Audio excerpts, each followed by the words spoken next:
Welcome back to Hormones, Metabolism, and You, the podcast where we connect the dots between your symptoms, your labs, and what's actually going on in your body so you can stop guessing and start getting results. Today's episode is for anyone who's been doing all the right things and still doesn't feel like themselves.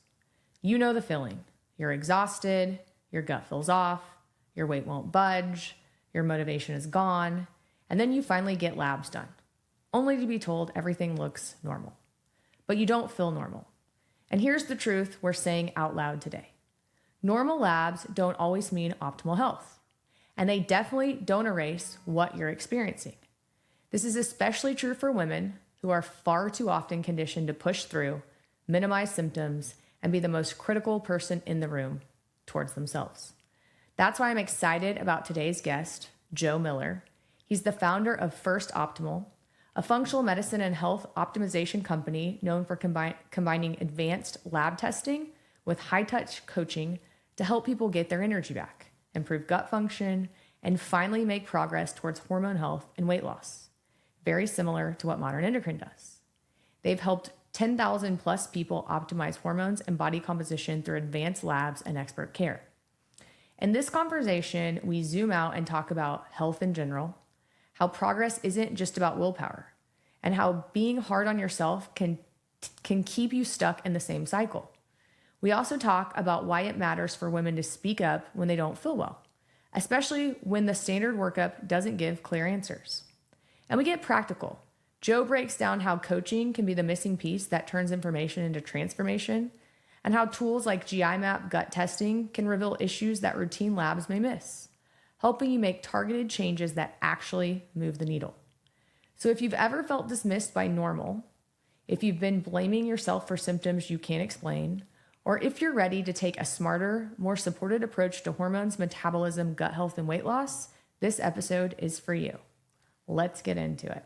So I wanted to start today by introducing you guys to Joe. I'm going to have him tell us a little bit about what he does, his backstory, because you guys know as listeners, I love a good backstory. I think that it helps us, learn the people that are going to speak to us. So he's going to give us a little backstory about what he does. And then we are going to talk all things gut, hormones, thyroid, metabolism. So tell us your story, Joe. All the fun stuff. Yeah, thanks for having me on. So yeah, I got started in this a little bit of I would say an untraditional kind of path, but I'm finding the more I talk to, there's this little thing called COVID that happened that maybe caused some people to change direction. So originally I went to school for I would call it human performance. So nutrition, training, exercise, etc. I grew up in a pretty large health brand and climbed the corporate ladder and was went from the fitness guy to the dusty old suit guy in the office. So learned a lot about the industry, the business, all that, but saw a lot of gaps as far as, how we could really help people when you run into these roadblocks and you need a more aggressive intervention.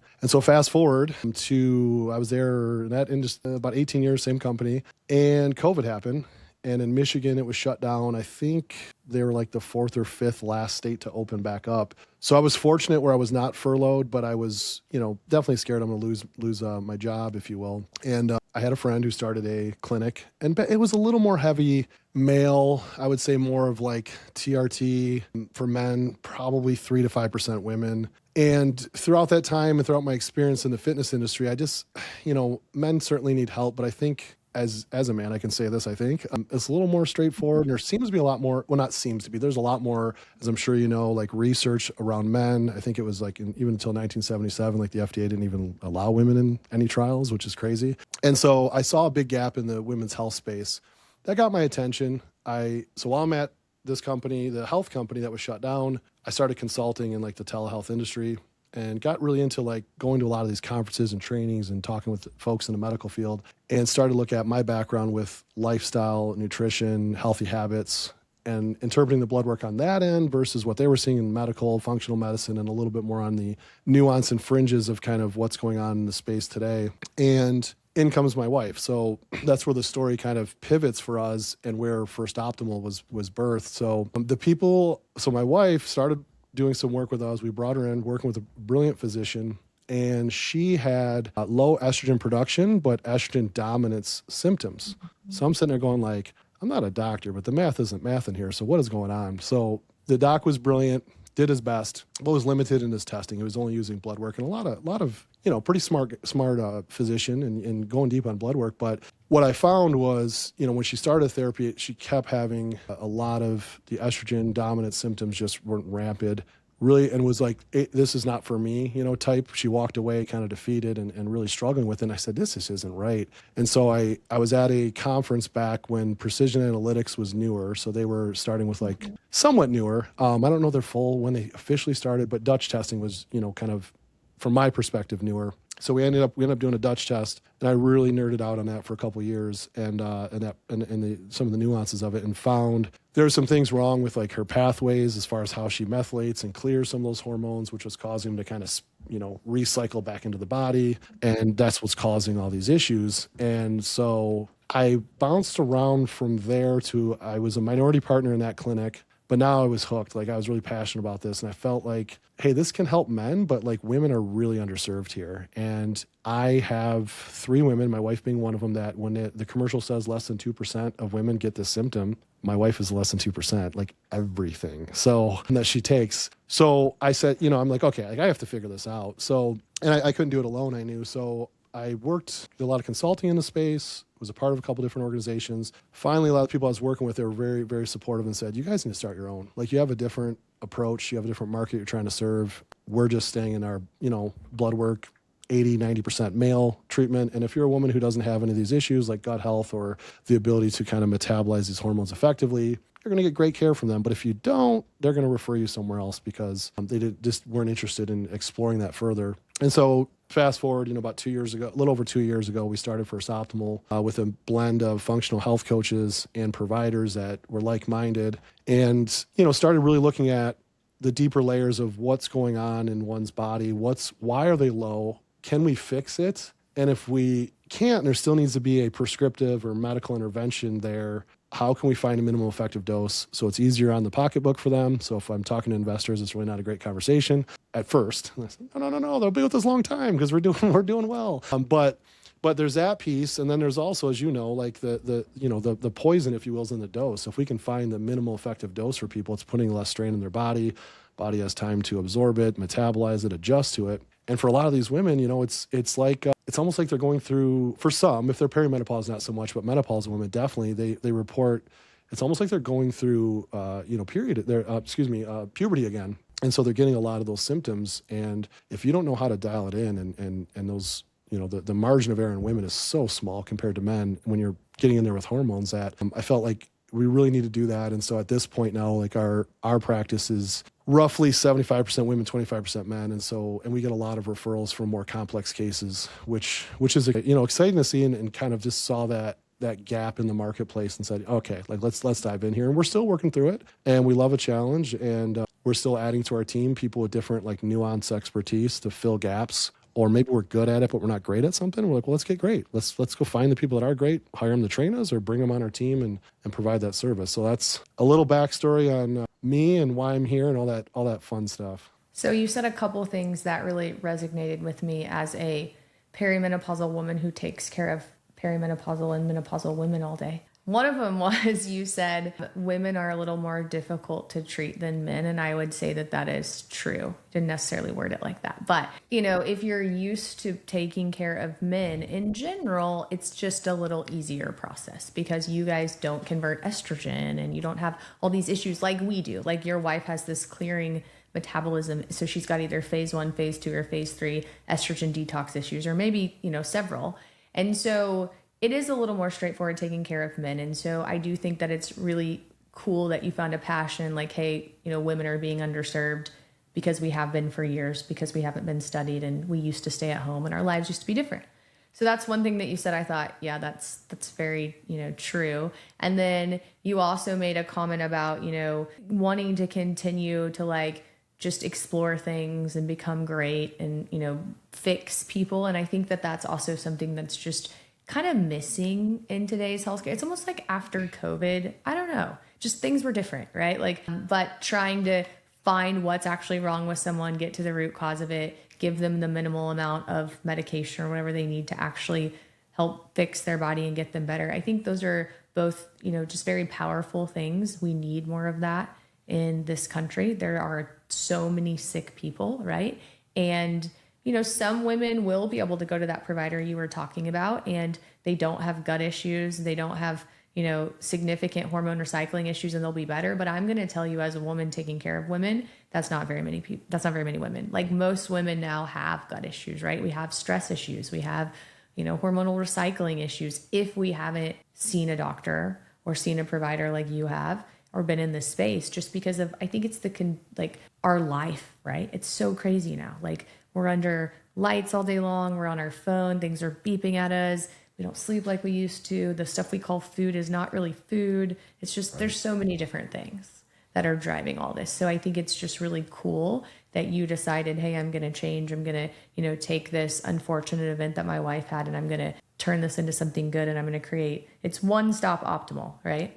First optimal. Yeah. First optimal. Sorry. Yep. First optimal. Oh, that's okay. I get that a lot. So I guess I wasn't thinking through the spacing when we put the name out. You should have written out the word first. First stop optimal. Some people do. Some people still do. But yeah. And so I think that that's really cool, and that you're just really passionate about, like, how do I bring providers together and help service people throughout the US. So I think that story is very neat. And you said that you guys do a lot with hormones, right? Tell me what else First Stop Optimal does. Like, you guys do thyroid management, you do like hormone management, you do gut management. Kind of tell me about your concept and how you guys feel like we should be taking care of people in this space. Yeah. So really, we kind of do a blended approach depending on the person. So I answer the question, but I think to set it up a little bit, we try to meet them where they're at. So some people may come in and it's just like gut health, and we know from their blood work or their symptoms, like, you have a lot of hormone issues too. You have, insulin response issues. You have blah, blah, blah, blah, blah. And they're tied. That's the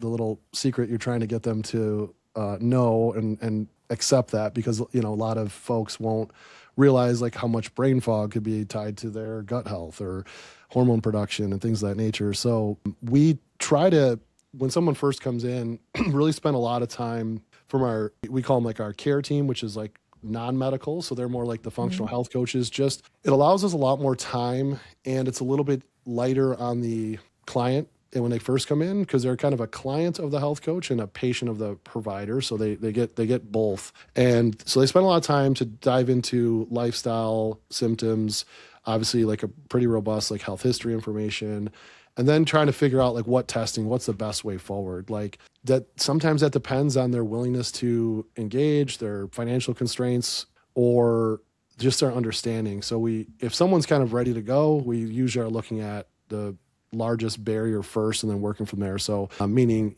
if someone's coming in and we can fix, say, gut health, for example, or we can assess that first, and then working from the gut, out as well. And then other times we try to look at, where is this person mentally at? So a lot of women will come in and it's like, I'll explain how they come in, and then I'll give my anecdotal thoughts on it. But so they'll come in and they're just like, I need symptom relief. Like, I'm not playing around. Like, we need to get some relief now. You can do all your testing, do what you need, but I need help now. And so that's where it really, it's a good challenge for the provider to figure out, okay, like, what can I do for this person to help get some relief while we're treating some other areas which are probably causing it. So it's a little bit of a blended approach, I see. And it's also, I find, the support system for specifically for women coming in, and as well as the mental aspect, seems to be driving a lot of the issues as well. Meaning, if you look at like women today, I think you mentioned earlier about different phases. I remember, I'm going to forget her name. She was the COO of Facebook. I heard her speak once.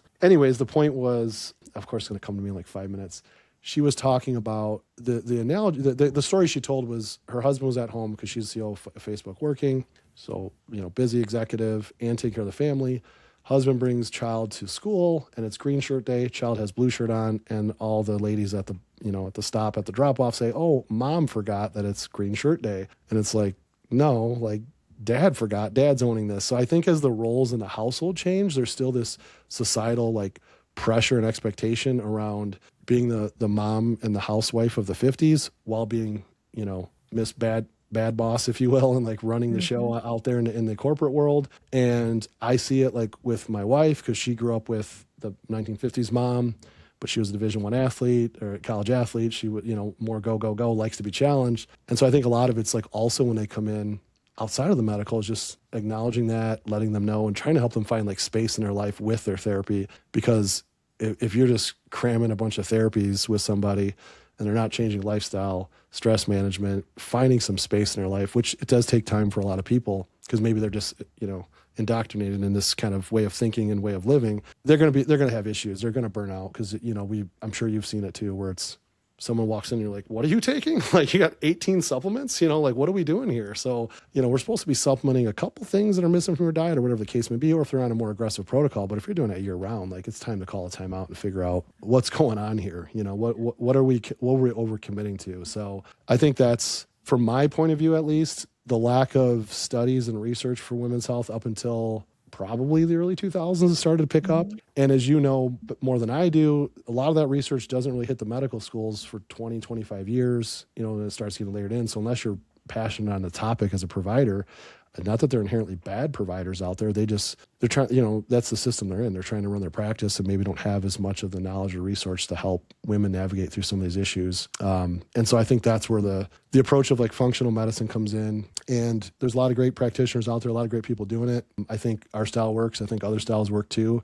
But what I always come back to, it's all about time and understanding the individual, and then walking through what barriers can we remove, and then what things can we add in to help as they kind of navigate forward, if that makes sense. Yeah, I mean, it's all a balancing act in life, right? I think all the points you brought up are good. It's, can you maintain taking 18 supplements for the rest of your life? I mean, right. You might be able to, but like, do you want to? How stressed are you going to be, right?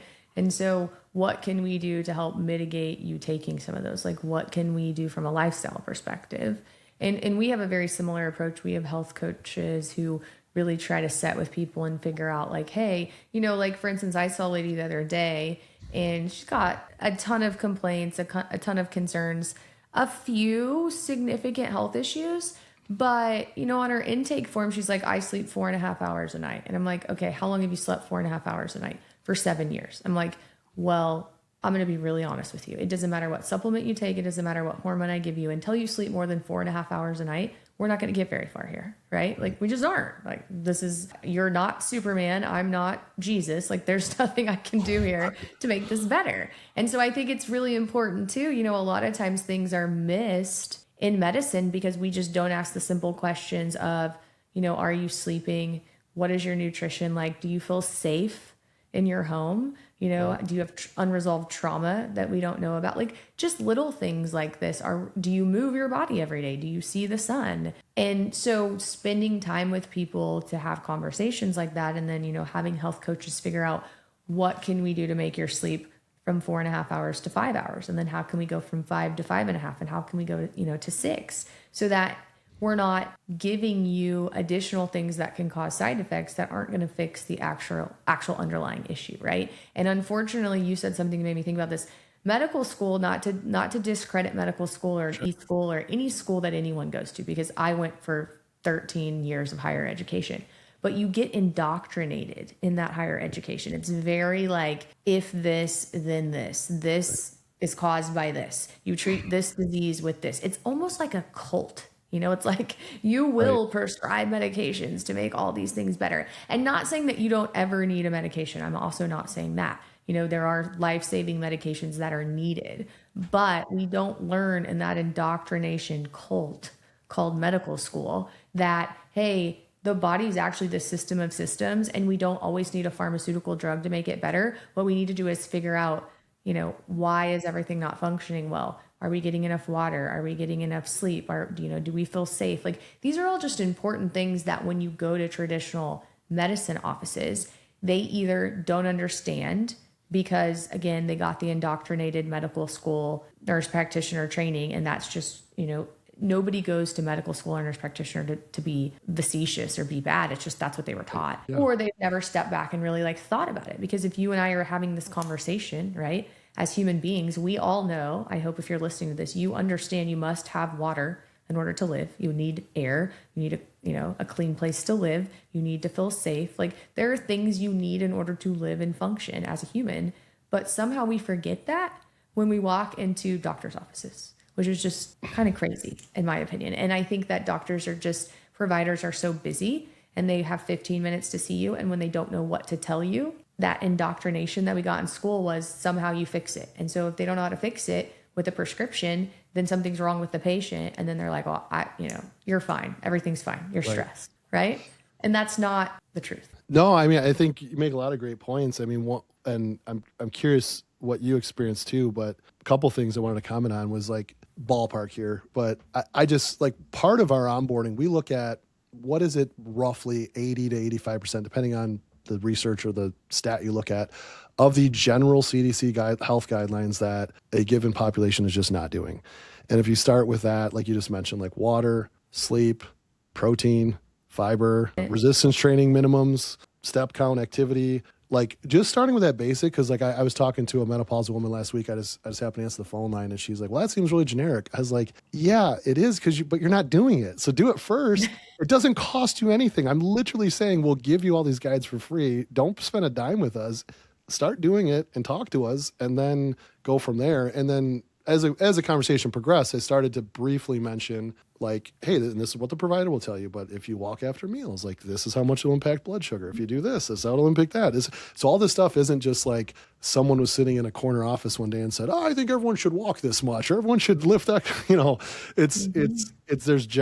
There's really pretty solid data to back the positive health outcomes, these basic things we'll have. I mean, you look at some of these influencers that are making millions of dollars like now, and they talk about sunlight, hydration, sleep, you're like, man, why didn't I think of that? So it's kind of funny because I don't know how many, Huberman episodes you've listened to where they're just going deep on those topics. And I'm not knocking it. I think it's just crazy how we want to like romanticize about some magic pill or magic thing. And it's probably more of a societal thing than an individual thing, but it's just like, no, just do those and start. And then I think to your point about, the medical system, like my primary care, love him. But the main thing I really like about him is he's just a humble guy. Like if I bring something up and ask him, he doesn't know. He's like, I don't know. Let me check. I have no idea. Like, he's like, I wasn't trained in that. Let me see. Or, hey, you should talk to this person. Like, he's not like, well, Joe, it says here, you're fine. So just scoot along. It's like, let's have a conversation about this, so I think the model itself, to your point though, is like, they have a standard of, you know better than I do, but they have a standard of care. They have certain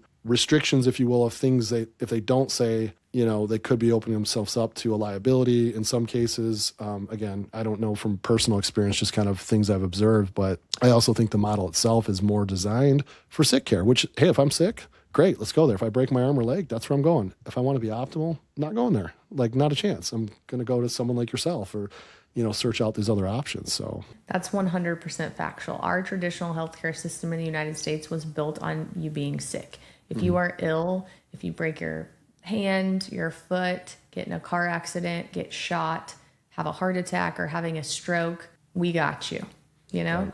But if it's like, hey, you're not feeling great, but your labs all look normal. And by normal, I just want people to understand what normal labs mean. Right. When somebody says your labs are normal, that means that they took 100 people in the general population and they took their blood. They mapped it all out from lowest to highest. They cut out the 2.5% lowest percentage, the 2.5% highest percentage of that lab value. They crammed the rest of it together and said that's normal. Yep. That they did not take into account the people that they tested were actually normal, were actually well, that's just how they do it. That's how they make normal lab values. Okay. That's not what I want. Like, that's like a D- in my opinion. And so when somebody says your labs are normal, that does not mean that they are optimal by any stretch of imagination. And actually, if you go back and look at lab values in this country, like for instance, our liver enzymes, right? Our liver enzyme cutoff used to be around 18 or 19 for AST and ALT. Now it's 32 or 36 because everyone's liver enzymes are in the 20s. And so they're like, well, not everyone can be abnormal, so I guess we'll just move it. Yep. The problem with that is everyone's liver enzymes are in the 20s because everyone has fatty liver disease, because everyone is insulin resistant, because we are a not healthy country.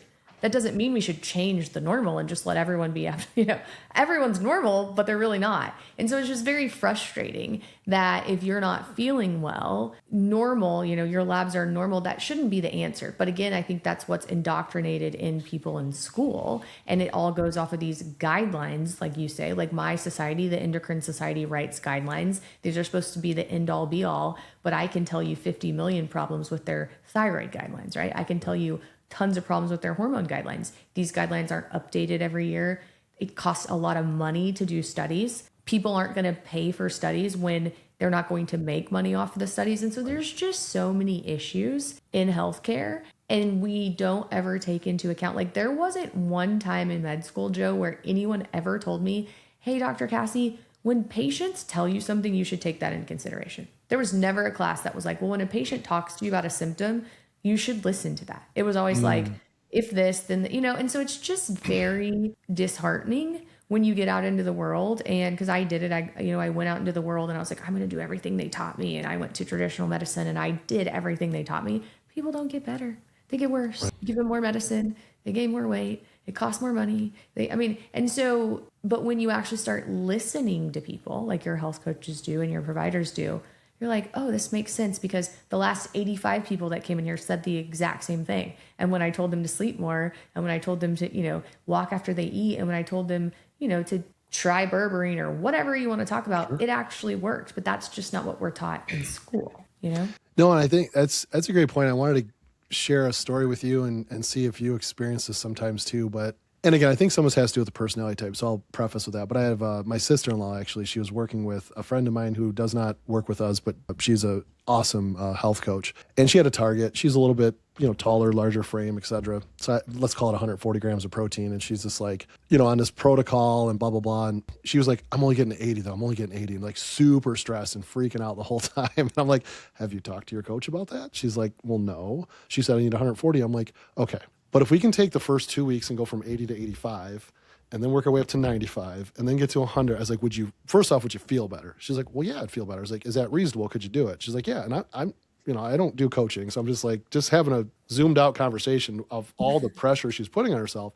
I was like, do you think maybe in 6 months you might get to 120 or 140 grams? Yeah. I was like, and if you share it with your coach, do you think they'd be on board with this plan and sharing your struggles? Yeah, I guess I didn't really think about that. I'm like, that's okay. Like, it's kind of like, I think sometimes too, there's this defeated shaming, personal shaming, like I don't even know, maybe others can comment on this. So I don't know if it's everyone else is shaming them, but, it says 10,000 steps, not a chance in hell. I'm never getting that. It's like, well, could you get 2,000? Because you're doing 1,500 right now. Could you get 2,000? Then could you get 3,000? Like, these are guidelines. These are, so now at least there's people like yourself and others that are like really taking that traditional, awesome foundation of like how the body works and everything, saying, hey, how can we apply this? And we're giving these top of the line outcomes, hit this, and this with your fiber, your water, your blah, blah, blah. But people are so far away from it. I think I'm just, assuming this, but what I gather is they're so far away. It's like almost like their stress gets higher and their defeated mindset gets higher that like, I'm just going to give up. And it's like, no. You had 3 grams of fiber. Now you're doing 10. This is good. Let's just stay on that train. Like, let's keep working through that. And I think that's where maybe the lack in the current medical field just doesn't give the space and time to do that coaching, if you will. And you don't have to have like the old whistle and the hat on and the coach like mentality, just guiding someone through it and letting them know this is okay. This is where you are today. This is where you'll be tomorrow. This is where you'll be in a couple weeks. Like, just painting that brighter future for them down the road and just stay on the path. I don't know. I just think that helps a lot, because I'm sure you see it too, but a lot of the women we interact with, it's just like, the smallest misstep. And it's like, oh, here we go again. Like, I'm a failure and I can't do it and it sucks. And it's like, no, it's wow. Like, give yourself a chance here. You got 20 years of poor habits, not blaming you. Like, life happens, circumstance. May take us a couple years to unpack this, but let's just work through it. Yeah. Well, I think that's a great point. And I think, if patients are listening to this or providers are listening to this, that's a good point of talking to people, and I'm probably guilty of this too. Like, hey, you need to eat 140 grams of protein, where you need to say, okay, well, how much protein do you think you're getting? You're getting 50 grams. Okay. Can we get 60? And then, can we get 70? Because to your point, a lot of times we are our worst critics. I truly believe that. Like, we really are. Like, I've been in the gym before, and I go to the gym a lot, right? I'm that person that if you go to the gym and you've never been to the gym, I'm going to come up and talk to you, because I think it's really cool if you go to the gym, and I know it can be intimidating, but you have to remember that like somebody lifting a 30-pound dumbbell they didn't start lifting a dumbbell, right? They started at 2 pounds just like you. Professional athletes, we look at people and think, oh my gosh, they didn't start doing that. They started by just like swinging, a bat without even trying to hit a ball. And so I think it's really important that people remember everyone starts somewhere, right? And the other thing, the gym analogy, I used to never go to gyms because I was like super terrified to go to gyms and like lift weights. I thought people cared. Nobody's looking at you in a gym. Nope. Nobody cares what you're doing at the gym. Like they're just trying to do, and the same thing with life. Like I think a lot of times we think, oh, they're judging me nobody's judging you because they don't have time to judge you. They have their own demons, their own issues, and if somebody is spending time judging you, that's like the 5% of humans that just suck and are really mean. And you shouldn't waste your time on those humans anyways. I mean, just my opinion. Well, yeah, and Gonna throw that out there. Yeah, no, I'll probably screw up the quote, but I tell my daughters this to the effect of like, if you wouldn't take advice from them, then why do you care what they think of you? Like that small percentage of people you really care, you would take advice from. If they say, hey, like I really think you should be a better husband or whatever, someone who I have that rapport with, okay, I'm gonna listen. But everyone else, go pound sand. I don't care. And I can tell you, because I'm not a massive human being, but I'm about 6'3", 245. I like to think I'm in decent shape, and I started yoga about 4 weeks ago, and like all the women are like, who's that dude? So it's always nice when my wife is with me because at least I get a little less stares, but I'm like, I don't care. Like I'm here for my health. Like, I can't really flow through my emotions as smooth as all them, but I'm doing my deal. I'm getting my jam in, so I have a bunch of friends. We train like MMA and stuff, and I'll always send them a picture after, just kind of like a little accountability for me. But I'm like, I would just use, for people listening, if you were in the weight room next to me, just because I grew up in the weight room, not because I'm some like, hardcore super athlete, but I'm going to be a heck of a lot stronger than you and have way better form because I've been doing it for my entire life, but I don't care. I'm not even going to notice you. If anything, I would be happy if you asked me a question. I'd love to help you or point you to the trainer that even knows more than me in there. And it's the same like with yoga. Like when I realized I used to do it a long time ago and made a fool of myself, like I thought, and then now I'm doing it again. But now I know like they're in their own mind. Like they don't care. It's all cool. It's all good. Yeah. So I don't know. I think it just, if people kind of get out of their own headspace and just do it, and you meet other like-minded people and you make a lot of friends and it's really, really, it ends up being a good experience overall. So, it would be interesting if we went to yoga together, Joe, because although it looks like I would be a great yoga person, I'm terrible as well. Like I think I lifted weights my whole life. And then I tried to do yoga last year and it's just so, I just don't like it either. I don't know. Yeah. I don't know why. But I just don't. I'm like, this is so boring. And so I'm like terrible at yoga too. I'm trying to do Pilates, but I just get really annoyed. But I can barely touch my toes. So I'm like, this is a problem. Like I need to be able to touch my toes, right? So it would be interesting. No, I will say like I don't, like I said, I don't care. I like my wife's there because at least if I get lost, I can look over and like, the woman next to me doesn't think like I'm creeping, so, yeah. Or like the teacher, because I'm like, you don't have to look at me, just flow. And I'm like, I get it, but I also want to learn. No idea what you're doing. What is that word? The place I go now, they do a nice blend of like, I forgot, what is it, Sanskrit, what do they call it? Like yoga language, and then verse, just tell me what you want me to do. So that does help, understanding the poses or the flows. I do a lot of vinyasa, I do it once a week. I do vinyasa, but yeah, it's funny when you get lost because I'm just like, okay, that's what I should do. I know. I think that's why I don't like it either, because they get into it and then they're like, bird dog and down dog and like saying all these dogs. And I'm like, what the hell does that mean? Can you tell me what I'm supposed to be doing? I just laugh a little, but I will say this, like I had the bright idea in my 40s, and this was a really good mental thing for me. I had the bright idea in my 40s to get into like combat sports, like MMA, jiu-jitsu, etc. And so that anyone who's listening, like, go do that, because then you will be the mentally strongest person in your friend group, and you will not care what anyone thinks. Because if you go somewhere every day, and this is going to sound scary, and you have someone that could break your arm, they have you in luck to break your ankle or choke you out, like you realize like this is the most humble, like vulnerable position I could possibly be in. But you also realize too, the partnership, like the partner you're training with is not going to go full out and like injure you.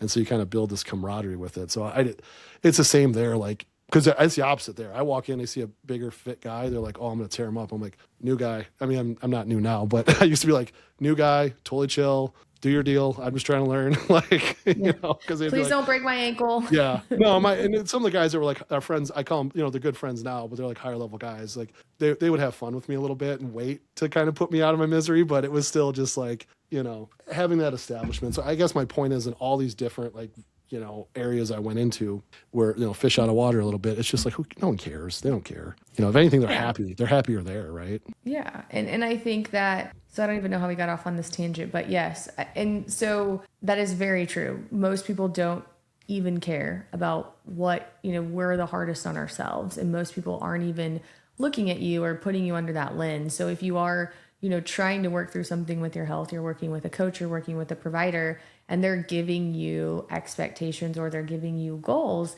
and you're like, there's no way I can meet this goal, then trying to figure out, okay, what is the best way to do it? And that if that's working with a coach, if that's talking to someone, I mean, even with the internet today, I mean, you want to know how I would solve that problem? If I was eating 40 grams of protein a day and I needed to eat 140, I would go to ChatGPT or GenSpark and I would say, I eat 40 grams of protein a day. This is what I eat. And I would put all the protein I eat. Help me make a plan over the next 12 weeks to increase my protein by 10 grams a week or whatever, GenSpark's going to spit that out for you in 2 seconds. Yep. And then you've got a plan, Yep. and then your coach can help hold you accountable for that. So there's a lot of ways you can do things. You just have to be willing to do it. You have to be willing to not care what somebody thinks. You have to be willing to maybe fail. But, that's just part of humanity and part of life. Yeah. I don't, and not to get too far in the weeds of nutrition, but just one other comment that you just made that made me think of it is like, I'm sure there's a lot of women out there that are very similar to my wife. So she does not like to be told she can't do something. As soon as she's told that, it's like subconscious, like, oh, I'm going to eat it. Like you're not going to tell me. So she does not like diets. But of course I say it, and I'm her husband, which is fine. Like I don't listen to her. She doesn't listen to me. Like, you should have a coat on. No, I shouldn't. And I'm freezing. But others have helped talk to her. But my point in bringing that up is like almost, it's not called reverse dieting, but almost like if you hit like an intake goal, I was like, hey, if you hit fiber, water, and protein, you barely have enough room in your stomach or your hunger signaling to like eat any junk.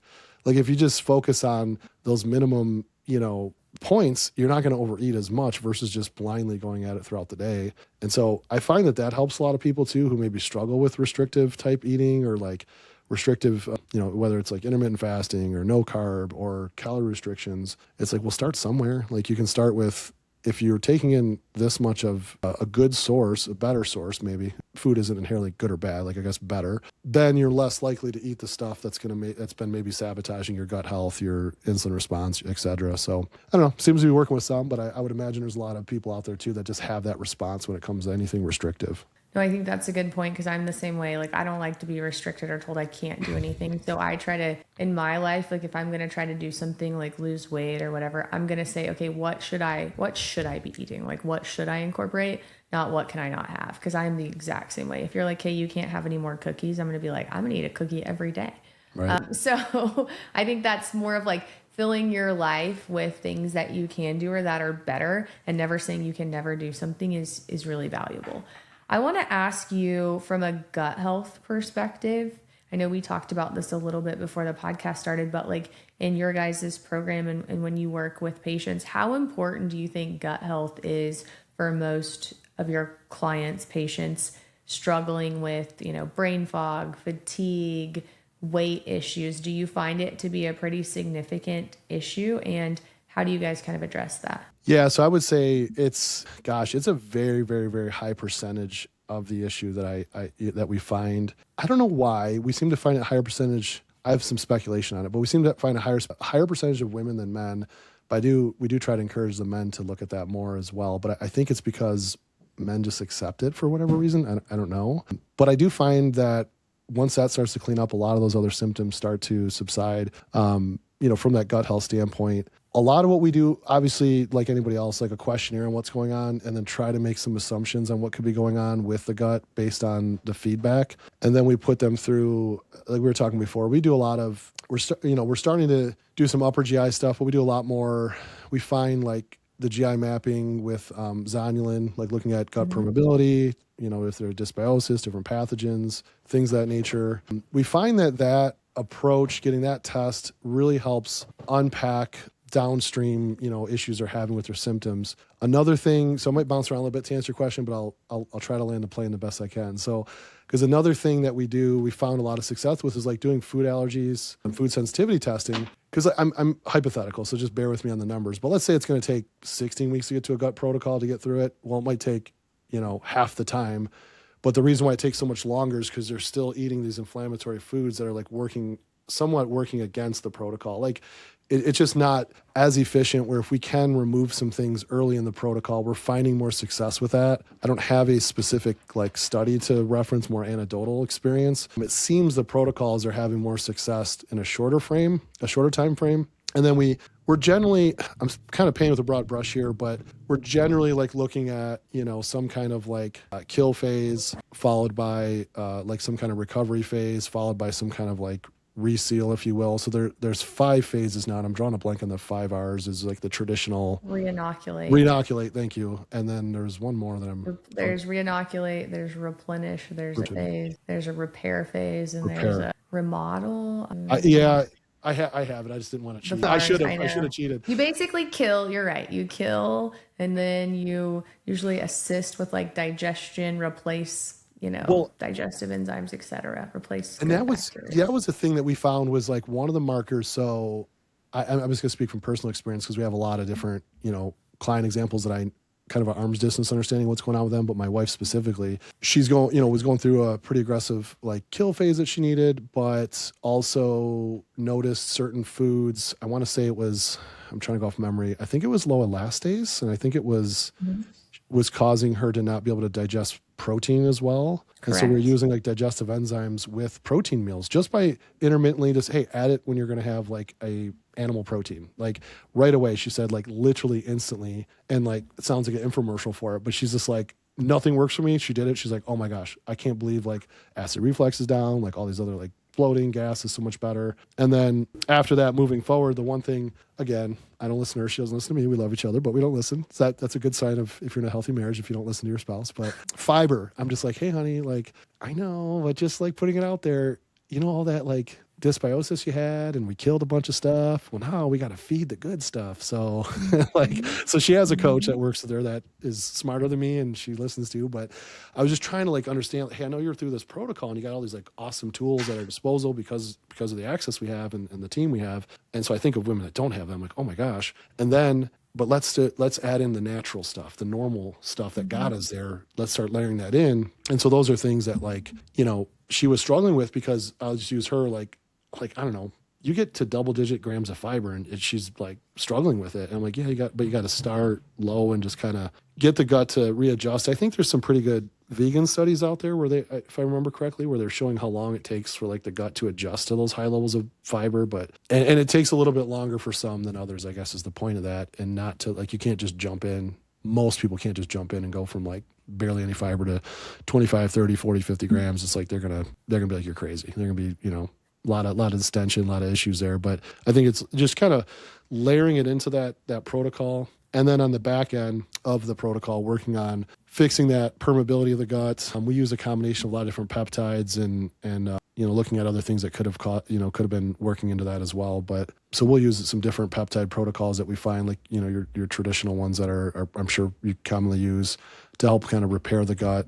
And that actually did affect her administration, I want to say, of her progesterone. Again, I get the stiff arm. I can't be involved in a treatment. So correct me if I say something wrong that doesn't make sense or the logic isn't there. But I believe we were doing like a troche progesterone they were doing with her like early on and during her protocol. So she could, because the concern was that like too much of like an oral administration with the gut issues was going to be, wasn't going to be as effective, I guess is the best way to say. So I don't know if that was like hey, we're going to try this that way, or if that's like a solid. Yeah, I think so. Progesterone, like the way you administer it, depends on every person. But to your point, yes, like fiber, I mean, it's something that can take months to reintroduce into your system. And depending on what bacteria you have, depends on how fast you can reintroduce it. But remove stressors and pathogens. Then you replace things like digestive enzymes, stomach acid if you need it. So you were talking about your wife's elastase, which means she wasn't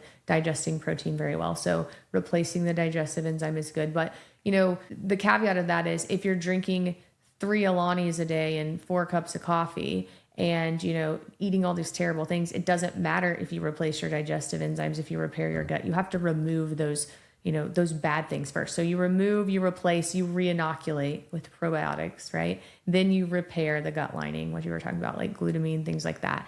and then you rebalance. So you talk about like sleep and stress, and you can do some of that together, but it is very important to your point because your gut then affects every hormone in your body, right? So when your wife was working on these things, it could have been that her progesterone and estrogen were metabolizing differently Right. because of the strains of bacteria that she had, or maybe her thyroid hormone wasn't metabolizing correctly, or her, growth hormone. And so all these things are super important, and just having these tools, like you point out, it's so powerful because little things like a digestive enzyme or bitters or, anything like that can totally change your digestion. But you also have to put it in context of how much caffeine are you drinking? How much sleep are you getting? What are we doing to ourselves? It's kind of like a car. I tell people, like, if I said to you, okay, Joe, here's a Lamborghini. You get a brand new Lamborghini, right? Are you going to run that Lamborghini 150 miles an hour nonstop and never give it gas and never change the oil and never look at the tires and never take it to the car shop and leave it outside in the rain and never wash it? And, no. You're going to treat that Lamborghini like every other man, like it's a human being probably, and take better care of it than you are your child. And then you're going to, but this is what we do to our bodies. Like we treat our bodies just terrible. And then we're like, why are they breaking? Why are they not working? So you have to think about it like that. Like treat yourself, for men, like a Lamborghini, for women, I guess, treat it like a Birkin. Is that bag everyone wants? I don't know. Like something, we have to treat ourselves like we would treat a really nice object. Right? No, it makes sense. I mean, you were asking about gut health, and I skipped over this too because there's this analogy that I try to use, and sometimes when I'm saying it on the spot, if I'm trying, I might botch it, but I'll do my best. So essentially, I just try to talk to people, especially with like 40 and up. I'm like, do you remember when you were a kid, like the 80s, watching TV and how grainy and gritty like the signal was in the TV?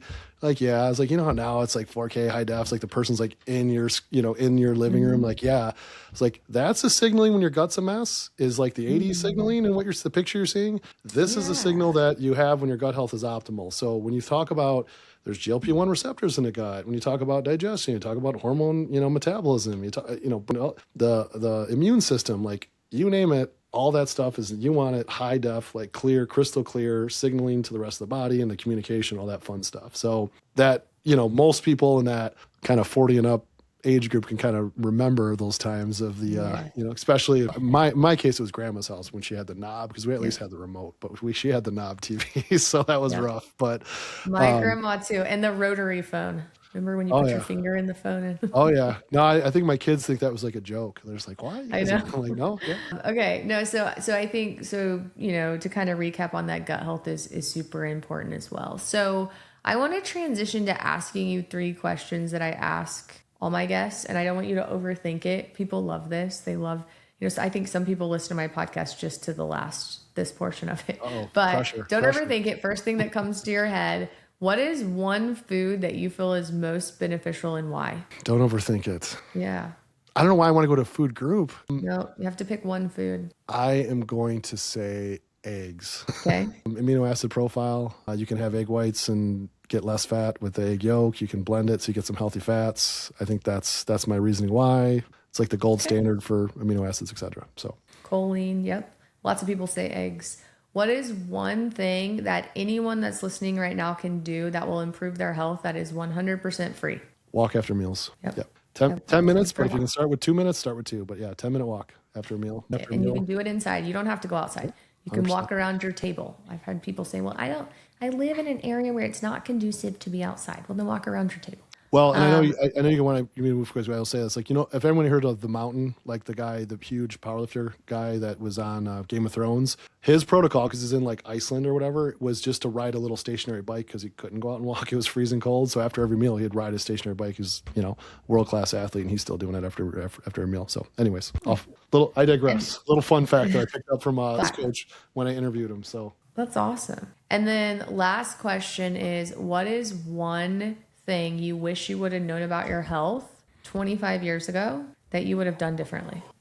There's a lot, but I think because of the last year I've been more cognizant of it, is fiber. I think it'd be fiber. I never paid attention. I competed in like physique sports, like protein, managing my carbs, insulin response, but never really paid attention to fiber intake. Would have avoided a lot of gut issues and all the other fun stuff that fiber can do for us. Probably a lot of like reverse dieting issues too, I would say, after competitions like that. But Yep. that's for another conversation. Okay. And then can you tell us kind of where everyone can find you? Obviously, we're going to put all your stuff in the show notes, but like, where are you most active? What do you want people to know about you? Like, how can we help people just know about what you do? So I'm one of those people that's very creative with my name online. So it's Joe Miller, 10. So for First Optimal, it's just Joe Miller 10. I'm very simple, 10 on all social media platforms. I do a ton of educational content because I just really enjoy it. So we have all kinds of stuff we'll send to people for commenting, or we have like flows, or we give out a lot of quizzes, a lot of free guides, a lot of information. I just really like just putting information out there for people to help. So yeah, Joe Miller 10, or the company accounts are First Optimal. So that's 1ST, the word optimal, OPTMI. Did I spell it wrong? Firstoptimal.com is our website. And then we also have the First Optimal podcast, which you'll be joining pretty soon too. So yes, a lot of good, lot of good stuff. Sorry for butchering that. One Stop Optimal, First Optimal, It's all good. It's all good. Like I said, I'm pretty simple with my names. It was just like, well, let's do First, 1ST, Optimal. Our name's a little specific too, because First was like asking people, when's the last time you put yourself first? Call a timeout, take care of your health so you can better serve your friends, family, community. And then Optimal, obviously we want to optimize your health, but another layer to that is we want to optimize your treatment plan, minimum effective dose, best bang for your buck, best results. Oh, I love that. I love that. Well, thank you for coming on and chatting with me, telling everyone about you. And have a great day. Before we wrap up today's episode of Hormones, Metabolism, and You, I want you to pause for a second and take in the biggest message from this conversation with Joe. If you're not feeling well, you're not crazy, you're not dramatic, and you're definitely not broken just because a basic lab panel came back normal. So many people, especially women, are carrying symptoms like exhaustion, stubborn weight gain, gut issues, mood changes, and brain fog, while also carrying the belief that it must be their fault, that they just need to try harder, be more disciplined, be more consistent, when in reality, sometimes what you need isn't more pressure, it's better information, better support, and a plan you can actually follow. That's why I love today's conversation. We talked about health in a more complete way, how coaching can be the bridge between knowing what to do and actually doing it, and how looking deeper, instead of just stopping at normal, can uncover what's really driving the way you feel. We also discussed how tools like the GI map can add clarity when your gut is part of the story, because when gut health improves, it can ripple into energy, inflammation, and hormone resilience. And if you're someone who's been minimizing your symptoms or talking yourself out of getting help, let this be your reminder. You deserve care that listens longer than it explains. You deserve care that listens longer than it explains away. If you got value from this episode, follow the podcast, share this episode, and leave a review so other people can actually find it. For more free tips and more gut health advice, follow me on social media at modernendocrine_. If you want to go deeper, check out my new book, Fix Your Gut, Fix Your Hormones.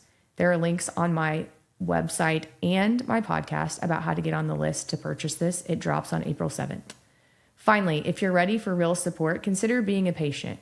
We have a clinic in Oklahoma with state-of-the-art treatments, and we also provide telehealth services in 46 states. You can book a discovery call on our website at www.modern-endocrine.com to learn more. Thanks for being here with me today, and I'll see you next time on Hormones, Metabolism, and You. Have a great week.